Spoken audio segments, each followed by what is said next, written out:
All right, guys, welcome back to the Clack Shack. And I was able to get through cutting the grass today. I didn't think I'd get to work on this, but got all the grass cut and decided I was gonna come out here and go ahead and get this lid for this thing built out. Even though I don't have the acrylic yet, I'm gonna give it a little while and go ahead and get it built. Once the acrylic gets here, I'll go back and retrofit it for the window.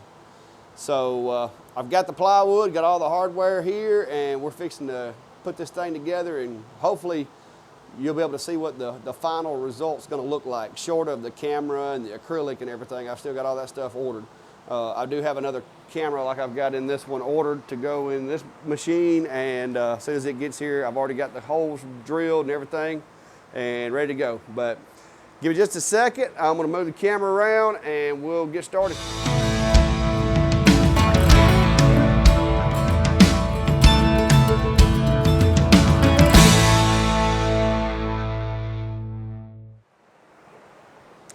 All right, guys, the first part of what I'm going to work on today is we've got to have two different pieces cut.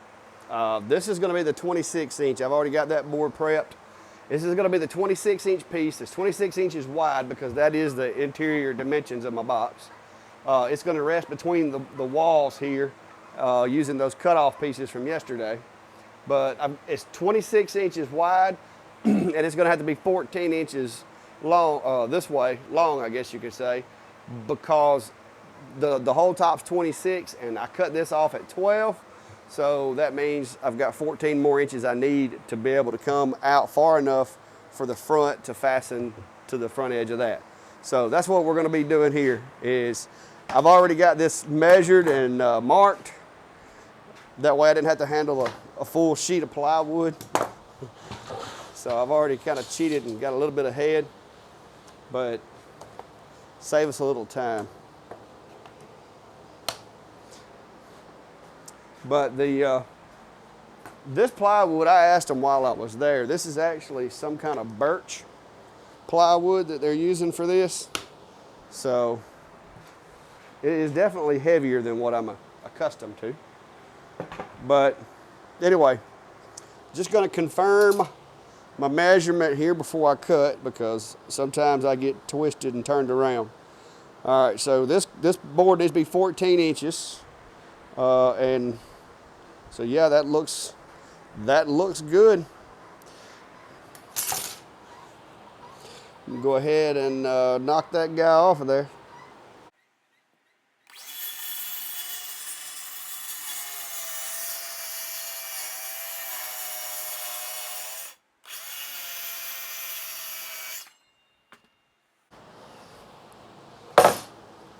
Cuts a little smoother that way, but I'm still going to knock these splinters off.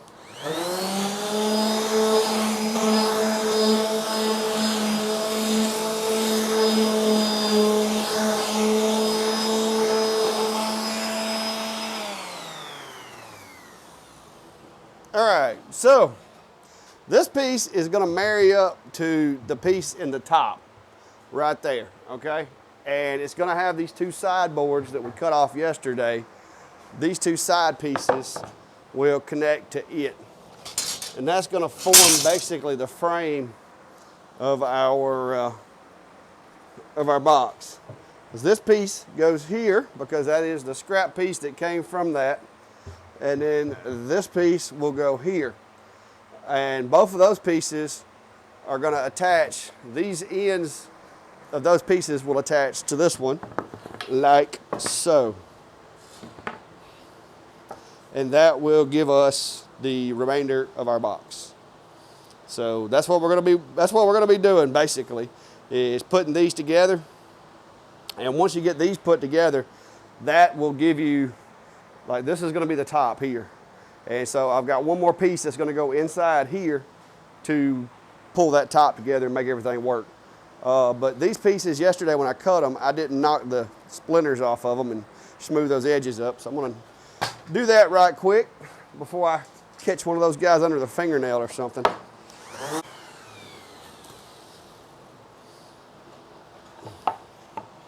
All right. So try not to get turned around. And when I'm talking and working, guys, I tend to get turned around. So The short side is the top. Just making sure. Woo! So those got to go together like this. And the most critical part of this is that these cuts here all need to be flush. So let me grab what I do with those clamps I had yesterday. I don't want to use those great big ones. So what I'm going to do now is, like I said, I'm just going to get these lined up, make sure I've got it where it needs to go on the back end. I'm actually going to use the clamp as my straight edge and get those guys where they need to go and tighten that up. Just to hold everything together while I put screws in.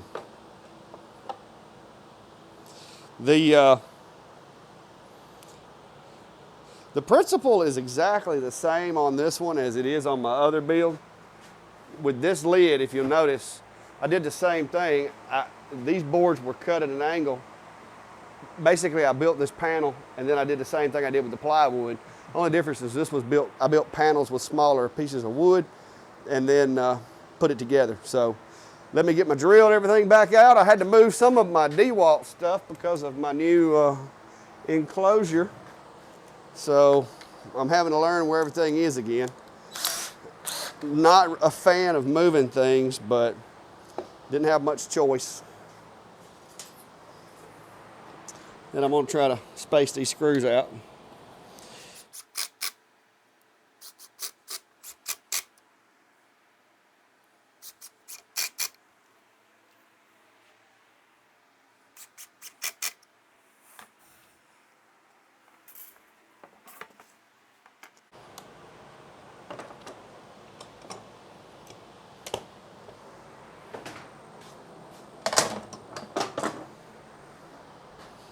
All right, so as long as everything is, and I ain't got all the screws in this yet, but I'm just gonna go ahead and make sure.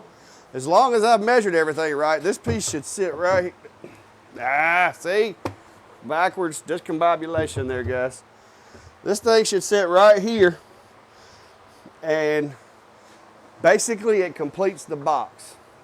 So I'm gonna have to put the hinges on it, and it'll have a little bit of room. It won't be resting on this piece as much as it is because it'll be pulled up flush with the top. Once I put the hinges on it and put the face on it, we should be good to go.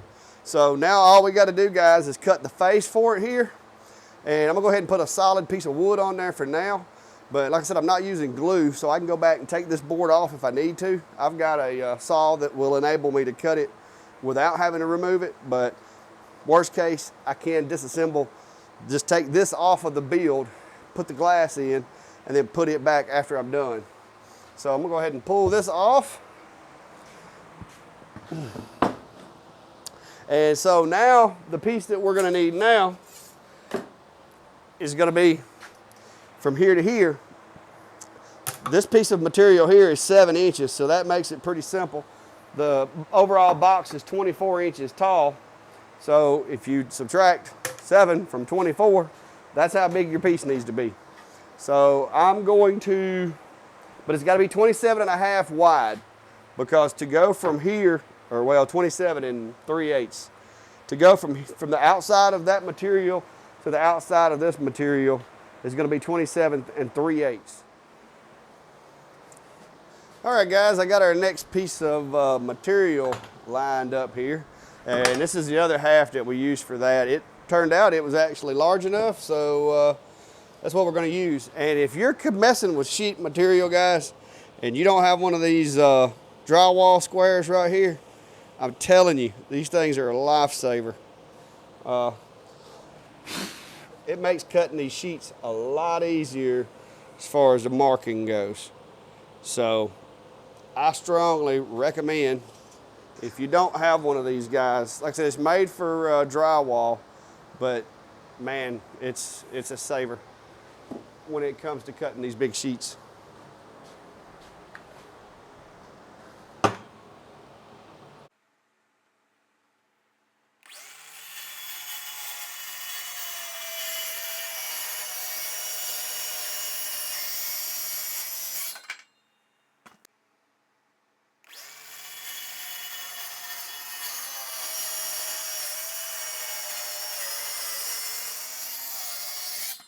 I just thought about, I may actually have a piece over here.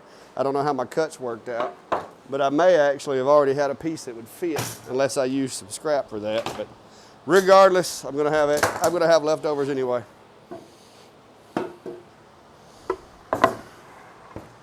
Ow.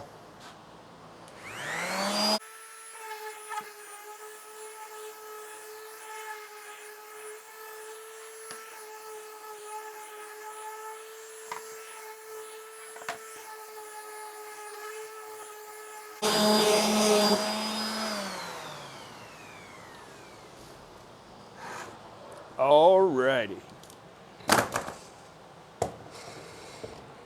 Just when you think your table's big enough, it ain't. All right, so the long side is the front. And this piece is what is gonna go here. So I'm gonna need to flip this over to make this a little easier and assemble it like so, so that I make sure all my lines line up and everything is good to go. So it's gonna go together like so.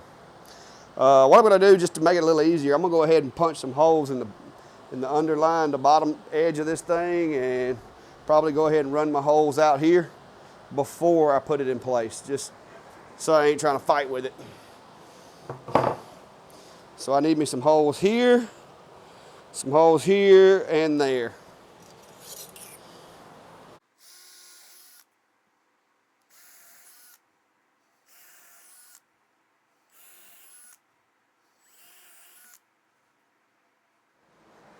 All right, guys, I've got the three sides all completed, and I put a lot of screws in this thing, guys. But like I said, this is gonna be my lid, and I'm not using glue, and I don't want to use glue because I have to take it apart. I'll have to take the glue off, and it'll tear up. So I'm using screws, and I'm using a bunch of them just to make sure that this lid keeps its shape and doesn't break or fall or anything like that. Now, I did probably add 3/4 of a pound to the weight of it and a few dollars in value, but like I said, I want to make sure this thing doesn't move. So the way this piece is going to fit on there is it's the other part of the box basically that we removed that's missing. And like I said, unless you're really, really skilled, this may not be exactly perfect, but it should be really, really close. You don't want this too bad out of whack because it won't shut or whatever. So there may be some sanding to be done on some of the edges once I get it on there, but I'm gonna go ahead and get the hinges and try to go ahead and get them installed so that I can at least open and close it and make sure everything opens and closes the way that it's supposed to. All right, guys, I almost overkilled on the hinges and got them too big because the screws that go in here can't be all that long because they'll come all the way into my enclosure, and the holes for these screws is pretty good size. Luckily, I found some Kreg screws that I keep that are 3/4 of an inch long that have a head big enough not to go through the hinge. So hopefully these will work.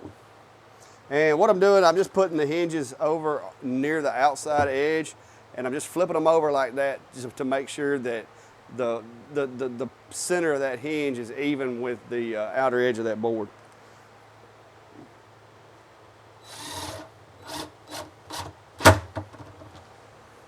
And I'm just going to put the 3 screws that these things call for because they have 3 holes in them.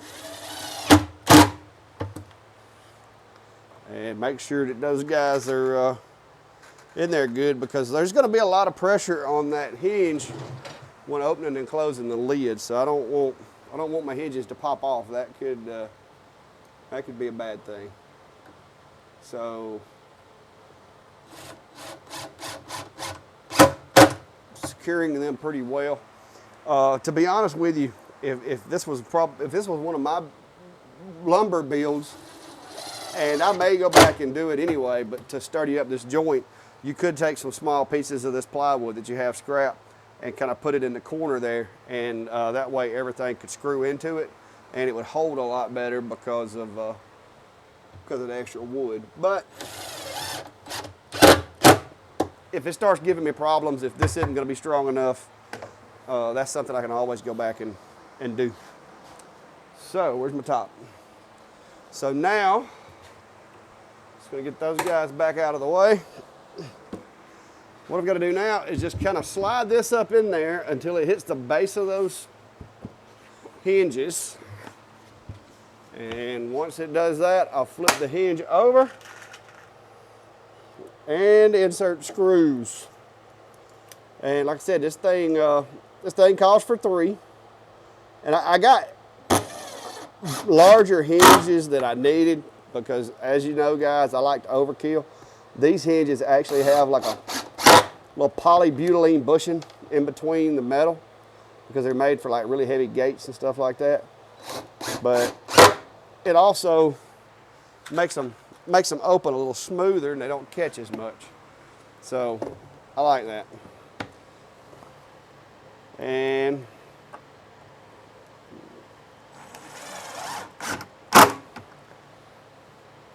one reason too why I'm putting them on the edge like this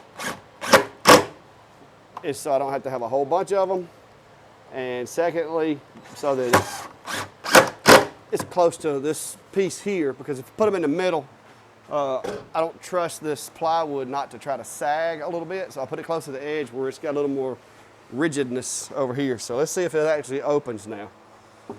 So good news, guys, it opens. And let's see if it closes. And it closes. It wouldn't hurt to adjust it just a little bit, maybe on this side. It's not 100% down over here, so I've got a little bit of wood right here. We've got a little bit of wood right there holding. So that wouldn't hurt to shave a little off of there. But it is holding it open just ever so much right there. So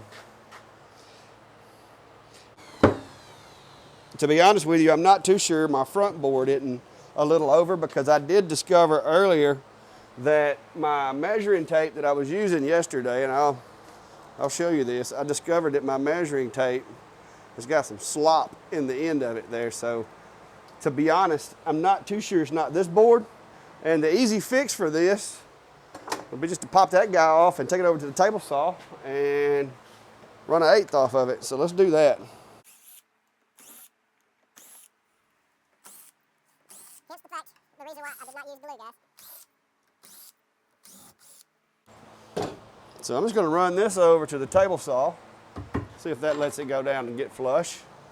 Yep, that's the problem. So I'm going to run this over to the table saw, and I'm going to knock me an 1/8 off of this.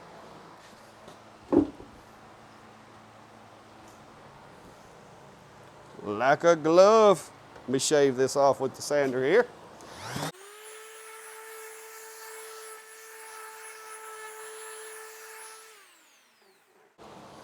Like I said, guys, the reason I don't use glue on stuff like this, if it needed a little fine tuning, it makes it a lot easier to just snatch that guy off, and instead of having to take the top off and trying to manhandle it over there in the table saw, I just take that board off, knock an 1/8 off of it. But yeah, earlier I measured a board and got to looking, because it didn't fit exactly the way it was supposed to, and I wasn't sure if I forgot how to use a measuring tape or what, but and I called myself cutting on the wrong side of the line maybe.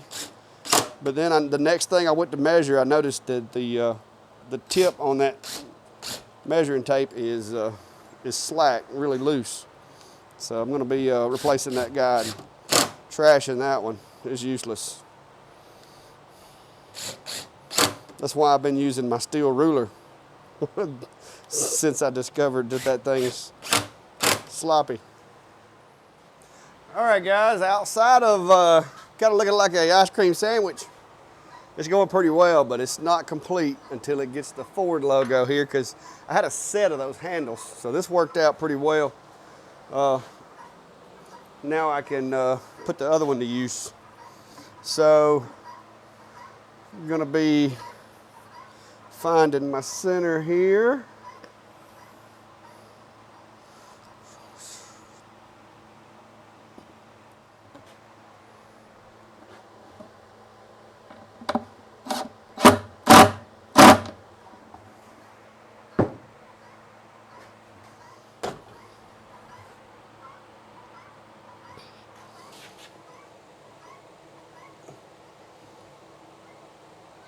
There you go, guys. Now it's Ford Tough.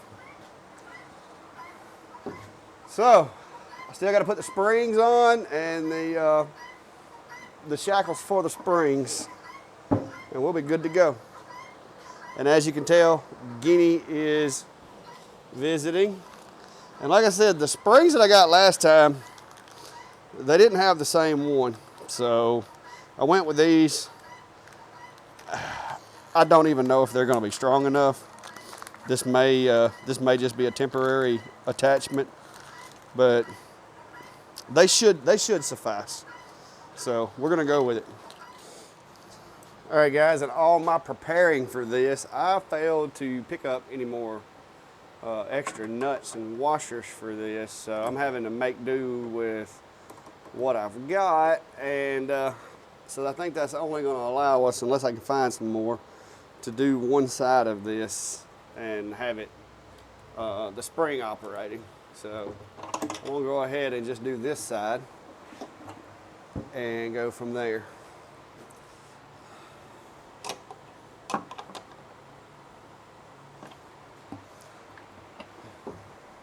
So the objective, and these short springs are a lot shorter, so I'm having to modify my plan a little. The objective is to the spring to go from there to here. And when you close it, it's going to stretch the spring and hold pressure on there. Now, like I said, these aren't as long as the ones I did use last time, so I'm a little perturbed by that, but this was all they had, and so this is what I'm going to have to use.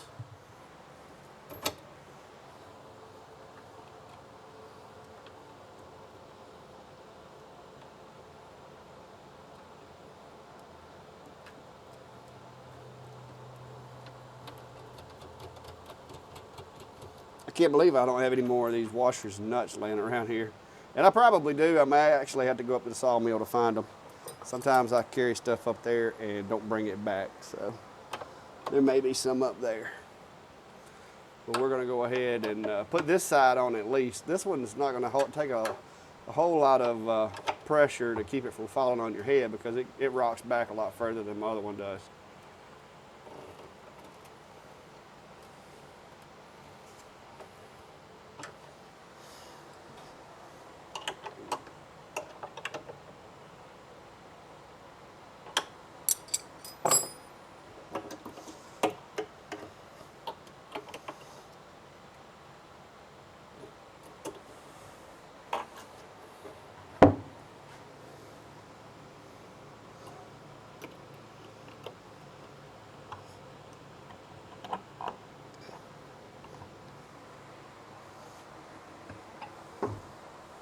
There we go. So, worst case, guys, for right now, I'm going to be running it with just one spring. To be honest with you, that's probably all it needs, but I don't like that spring having pressure on the lid, pulling it this way, without having a one on the opposing side. But with this machine, like I said, that's going to keep this from toppling down and putting a crack on my head. So, I mean, it is serving the purpose there. So I'm going to cut the video for a minute and let the camera cool off, put the lights back in, get the shop vac out, and clean up this mess I made, and probably go over it with a little bit of stain. So give me a minute and we'll get that done. All right, guys, that's going to do it for today. We got her boxed in. I'm going to end up having to probably go back over it again with some stain. Once this new wood soaks the stain up, I'm gonna go back over it one more time and make sure try to get it all at the same tone. But it's working. The only thing that I am missing currently is the glass for observation window, and I'm waiting on that to come in. And the way that I'm gonna do that is still to be determined. The piece of material that I ordered, I believe, is a 12 by 16. Which is the same size as the window in my other machine, but I ordered a 2-pack this time, so I actually have two pieces of acrylic to go in there. But all in all, guys, like I said, the plywood is $69 a sheet, so it's not exactly a cheap enclosure, which I've still got 3/4 of a sheet of plywood left. that I can make some, extra spoil boards or whatever out of if I need to, or, I can use it here in the wood shop to make jigs for other stuff, for the other saws and stuff like that. So I'm gonna find a place to keep that plywood and keep it for future use. But I've got everything done to the enclosure that I'm gonna do, except for the ventilation, which will be added to this side over here. I'm gonna add, I've got a flange ordered for a 4-inch tubing. I've already got the fan and some flex tubing over there. And I've got an external flap type setup, kind of like what your dryer would use, that is gonna go outside right here. I'm just gonna go outside, cut me a hole in the outside of the building all the way through, slide that pipe into here, and then I'll be able to connect to it and blow whatever air is inside to the outside. And also with that little flap that falls down, hopefully it won't get breezy over here in the wintertime around the machine. So, but the camera is ordered as well. I'm going with the same camera that I've got in this machine. I'm going to use the same mounting technique. The only difference is I may make me a bracket to extend it out just a little bit further once I get it in there, and see, instead of this flat mount, I may actually try to push it this way just a little, but it works great where it's at on the other machine. And the ledge here is at 12 inches, and I'm not quite out to the edge of it. And so this edge is 12 inches as well. So worst case is going to work as well as the one that I already have. Best case is I can figure out how to make it work a little better. I'm going to try this week while I'm in town at work to run by Tractor Supply and get me some more washers and nuts. I want to put a couple more washers on the back side of these guys, and I'm going to need washers for the other side as well, because I'm going to go ahead and put the other spring on the other side, even though it's probably not needed, because this thing, if you look, I mean, it's whipping it back there pretty good. And I may even need to put me a little stop there so it doesn't beat my weed eater all the pieces. But I do want to go ahead and, just for symmetry and to make it where it's a constant even pull on the lid, I do want to put me another spring on this side. And as you can see, I've got my air assist. I mounted the little switch for the air assist up there. It's a little cumbersome to reach, and I just got stain all over my arm. It's a little awkward to reach, especially with the lid on there now, but that was my one complaint with the ComGrow, is that cable, the little selector knob is just, it's like literally 5 inches from the compressor. So that's just, I was limited to do that until I guess I decide to cut that wire and add an extension to it maybe. But as long as I can adapt to this, I'll be fine. This is going to be my engraving machine, and I do like the fact that one has a variable power on it for the air assist. So I'm going to play around with that a little bit too. And sometime this week, I have got to get to working on those ammo cans right there. I've got engraving to do on those, but I wanted to get my 10 watt enclosed and ready to go before I did. And even if I don't have a window installed, at least now it's enclosed. I just got to get my ventilation put in there, but hopefully all that stuff will come in soon. All right, guys, I hope this is helpful for all of you that were asking me about my enclosure and how I built it.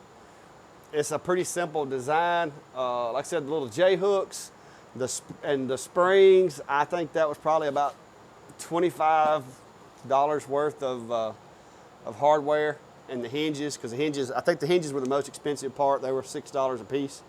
So you're looking at probably, let's say 30, because I forgot to get extra washers and nuts. $30 worth of hardware, and this plywood was $69 a sheet, so it took me 2 sheets of it. So you might as well say ballpark $150 probably on the build. But I do have 3/4 of a sheet of plywood left over. So, and then once I put the lights in there, those lights aren't but like $10 on Amazon, and that's all I'm going to put in there for right now, because they do have, different settings. I can leave them constant when I'm working. I've kind of gotten used to the little fade setting that they do. It's kind of growing on me. So I'm going to leave that alone. It's the same lights that's in my sign back there. But I've got to get, you know, the fan and ductwork and all that ran and put the camera in it. But that's the gist of it, guys. And like I said, the measurements, I'll put them in the, they're in the description of the other machine, but we'll just go over what these pieces are right quick before I leave so that everybody will know. And I had to shave this a little bit, and I'm going to credit that to either me not being able to run a skill saw that great or that measuring tape dilemma that I had. But that piece there is 7 inches. That's the one we put on there yesterday. So actually it was a little long, and that's where that extra 1/8 came from, was going to be that measuring tape that I need to throw in the garbage. But the front, the outer edge of the front and the back, because both of those boards come all the way to the outside. When you measure those, that's going to be 27 3/8, which is 1/8 of an inch short of being 27 1/2. In case you're terrible with math and rulers like I am, guys. This piece here is 17, right at 17. I did shave a little bit of it off when I built it, so you're going to may have to adjust that a little bit, but it's, in the end, I'm at 16 7/8. But I've got, as you can see, I've got about 1/8 of an inch little gap there so that it'll let a little bit of air in, because I didn't want to completely seal this guy up. So the air, these actually lay pretty flat. This seals up pretty flat. And so really the only place that I've got any air gaps in this is going to be this and the holes where the cabling comes into the machine, which is going to be, I got one hole here for my air assist and my power for the X-Tool and everything. And then I've got one hole over here that goes into where the lights are, and is also going to be the access hole for the camera that I'm putting in it. So I needed to have a little bit of an air gap somewhere so that I didn't put a lot of stress on my exhaust fan, because I'm going to be using exhaust fan on this and not vacuum, and I don't know how much back pressure that thing is going to be able to take. So I kind of built in 1/8 of an inch of air gap right there also. But anyway, guys, that is it. I hope this was helpful. And like I said, it's just a box, guys. It's a box. If you start with a 26 by 26 piece of wood and build a box around it, that's all you got to do. The hardest part, and it's really not hard, is this angled top right here, and then putting the top back together so that you can use the springs instead of having to buy those $50, $60 struts like go on to camper shells or toolboxes or whatever.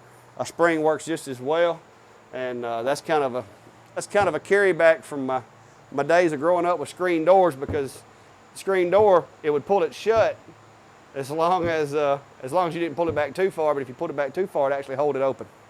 And so anyway, that's that, guys. And like I said, if you hadn't already, please hit the subscribe button. And thanks for coming. I'm going to take it easy tonight, and I'm going inside early. It's only 8 o'clock. So thanks for coming.